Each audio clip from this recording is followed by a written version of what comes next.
So guys, आज के इस वीडियो में बात करने वाले हैं आईडीएफसी फर्स्ट बैंक में लगने वाले चार्जेस के ऊपर कि आईडीएफसी फर्स्ट बैंक में टोटल कितने प्रकार के चार्जेस लगाए जाते हैं ग्राहकों के ऊपर। साथ में एटीएम कार्ड पर क्या चार्ज लगाया जाता है, चेक बुक पर क्या चार्ज लगाया जाता है, और अगर आप अपने खाते में अकाउंट बैलेंस मेंटेन नहीं करते हैं तो आप लोग के ऊपर कितना चार्जेस लगाया जाता है। यानी कि अगर आप सेविंग अकाउंट ओपन कराते हैं चाहे करंट अकाउंट पर ओपन कराते हैं तो आप लोग को टोटल कितने प्रकार के प्लस कितने चार्जेस देने पड़ते हैं, इसके बारे में आप लोगों को एक एक स्टेप बताने वाला हूं। तो वीडियो को बिना स्किप किए पूरा देखिएगा जिससे कि आप लोग को सही और सटीक जानकारी मिल सके।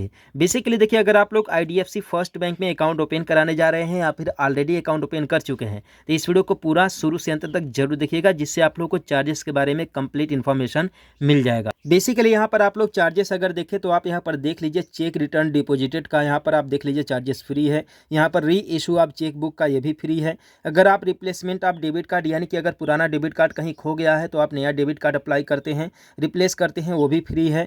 एटीएम मशीन में जो चार्जेस होते हैं ट्रांजेक्शन का, यानी कि एटीएम मशीन के थ्रू जब आप अपने एटीएम से पैसा निकालते हैं तो वहाँ पर भी जो आप लोग को चार्जेस देना पड़ता है वो भी बिल्कुल फ्री है, कोई चार्जेस नहीं है। आईएमपीएस पर ट्रांजेक्शन अगर आप करते हैं यानी कि यूपीआई के माध्यम से तो आप लोगों का कोई भी यहाँ पर चार्जेस नहीं लगता है। नेफ्ट में भी कोई चार्जेस नहीं लगता है, आरटीजीएस में भी कोई चार्जेस नहीं लगता है, बिल्कुल फ्री ऑफ कॉस्ट है।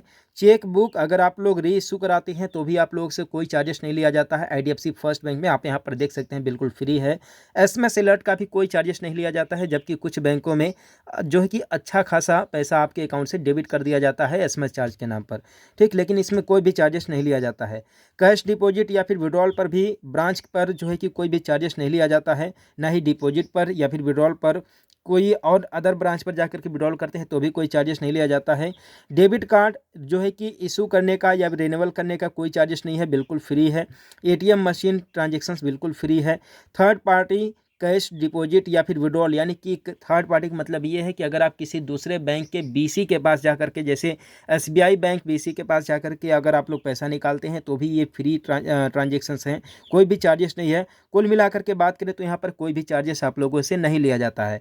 बेसिकली जब आप अपने खाते में बैलेंस मेंटेन नहीं करते हैं तब आप लोगों से आईडीएफसी फर्स्ट बैंक अच्छा खासा चार्ज लेता है। बेसिकली सेविंग अकाउंट दो तरह का होता है, जिसमें एक में आप लोग को 25,000 रुपया बैलेंस मेंटेन करना पड़ता है, जबकि दूसरे में 10,000 रुपया बैलेंस मेंटेन करना पड़ता है। बेसिकली आप यहाँ पर देख लीजिए कि एवरेज मंथली बैलेंस रिक्वायरमेंट 25,000 रुपया, यानी कि दो तरह के अकाउंट होते हैं, जबकि दूसरे में 10,000 रुपया आप लोग को मेंटेन करना पड़ता है। तो आप लोग ये चेकआउट कीजिए कि आप कौन सा सेविंग अकाउंट ओपन कराए हैं आईडीएफसी फर्स्ट बैंक में।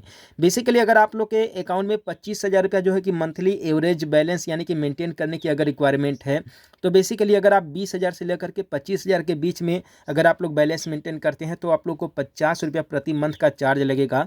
अगर आप 15,000 से ज़्यादा प्लस 20,000 से कम बैलेंस मेंटेन करते हैं तो आपको 100 रुपये चार्जेस देने पड़ेगा। अगर आप 10,000 से ज़्यादा और 15,000 से कम बैलेंस मेंटेन करते हैं तो 150 रुपया देना पड़ेगा। और अगर आप 5,000 से ज़्यादा और 10,000 से कम बैलेंस मेंटेन करते हैं खाते में तो आपको 200 रुपये का जो है कि बैलेंस मेंटेन करने के लिए चार्जेस देना पड़ेगा। अगर आप 5,000 रुपये से कम बैलेंस मेंटेन करते हैं अपने खाते में तो -400 रुपये का चार्ज आप लोगों को देना पड़ेगा, ठीक है। और बेसिकली अगर आपके खाते में 10,000 रुपये का लिमिट है, यानी कि 10,000 रुपया एवरेज बैलेंस मेंटेन करने का ऑप्शन है, ठीक है, तो आप लोग सिंपली जो है कि 10,000 से मतलब 7,500 से लेकर के 10,000 से अगर बीच में अगर आप लोग मेंटेन करते हैं तो 50 रुपये चार्जेस देने पड़ेंगे। और अगर आप 5,000 से लेकर के 7,500 के बीच में बैलेंस मेंटेन करते हैं तो 250 रुपया चार्जेस देना पड़ेगा। और यहीं पर अगर आप 5,000 से लेकर के जो है कि 500 रुपये तक अगर मेंटेन करते हैं तो आपको जो है कि अगर 5,000 से कम बैलेंस मेंटेन करते हैं तो आपको 500 रुपये का चार्जेस देना पड़ेगा। बेसिकली यहाँ पर देखिए चार्जेस तो अच्छे खासे लगाए गए हैं, इसलिए अगर आप लोग आईडीएफसी फर्स्ट बैंक में अगर अकाउंट ओपन कराने जा रहे हैं तो आप लोग सोच समझ के ही अकाउंट ओपन कराएं। बेसिकली यहाँ पर देखिए केवल चार्जेस है और चार्जेस के साथ साथ चार्जेस का 18% जीएसटी भी आप लोग जोड़ लीजिएगा। और बेसिकली बता दें कि अगर इस महीने का चार्ज अगर 400 रुपया हो गया तो अगले महीने में 400 रुपये का ब्याज भी जुड़ेगा, ठीक है, जीएसटी सहित, ठीक है। तो आप लोग इस तरीके से आप लोग समझ सकते हैं कि कितना ज़्यादा आप लोगों से चार्जेस यहाँ पर लिया जाता है। तो बेहतर यही है कि आप लोग 10,000 रुपया एवरेज बैलेंस मेंटेन करने वाला ही सेविंग अकाउंट ओपन कराएं, जिससे कि आप इजीली अपने अकाउंट का बैलेंस मेंटेन कर सकें और आपके ऊपर किसी भी तरह का कोई भी बैंक की तरफ से चार्जेस न लगाया जाए। अगर आपके ऊपर किसी तरह का चार्ज लग गया है तो बैंक में जाकर के रिमूव भी करा सकते हैं। तो आई होप कि आप लोग को इस वीडियो के माध्यम से हेल्प मिला होगा, तो चैनल को सब्सक्राइब कर देना। मिलते हैं फिर किसी नेक्स्ट वीडियो में एक नई अपडेट के साथ।